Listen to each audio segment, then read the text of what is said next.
ಅಂದು ಇಂದು ಒಂದೇ ಲುಕ್. ರಾಧಿಕಾ ಪಂಡಿತ್ ಅವರ ಮೊದಲ ಸಿನಿಮಾ ಮೊಗ್ಗಿನ ಮನಸ್ಸು ತೆರೆ ಕಂಡು 16 ವರ್ಷಗಳು ಉರುಳಿವೆ.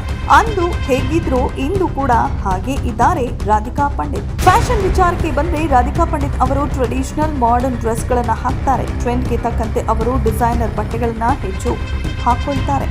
ನಟ ಯಶ್ ಅವರನ್ನ ಮದುವೆಯಾದ ಬಳಿಕ ಚಿತ್ರರಂಗದಿಂದ ದೂರ ಇದ್ರೂ ಕೂಡ ಫಿಟ್ನೆಸ್ ಬ್ಯೂಟಿ ಕಡೆಗೆ ಗಮನ ಕೊಡೋದು ಮರೆಯೋದಿಲ್ಲ. 2 ಮಕ್ಕಳ ತಾಯಿಯಾಗಿರೋ ರಾಧಿಕಾ ಪಂಡಿತ್ ಈಗ ಇನ್ನೂ ಸಣ್ಣ ಆಗಿದ್ದಾರೆ. ರಾಧಿಕಾ ಪಂಡಿತ್ ಅವರು ಚೆನ್ನಾಗಿ ಆರೋಗ್ಯಕರವಾದ ಊಟ ತಿಂಡಿ ಮಾಡ್ತಾರೆ, ಜಾಸ್ತಿ ನೀರು ಕುಡಿತಾರೆ, ಪಾಸಿಟಿವ್ ಥಿಂಕ್ ಮಾಡ್ತಾರೆ, ನಿದ್ದೆ ಮಾಡ್ತಾರೆ. ಇದು ಅವರ ಸೌಂದರ್ಯವನ್ನ ಹೆಚ್ಚಿಸುತ್ತಿದೆ. ಲುಕ್ಗೆ ಒತ್ತು ಕೊಡುವ ಅವರು ಡ್ರೆಸ್ಗೆ ತಕ್ಕಂತೆ ಆಭರಣ, ಚಪ್ಪಲಿ, ವಾಚ್, ಬ್ರೇಸ್ಲೆಟ್ ಧರಿಸ್ತಾರೆ. ಎಲ್ಲದಕ್ಕಿಂತ ಜಾಸ್ತಿ ಸದಾಕಾಲ ನಗುವ ಅವರ ಮಗುವೇ ಇಷ್ಟು ಚೆಂದ ಕಾಣುವಂತೆ ಮಾಡುವುದು.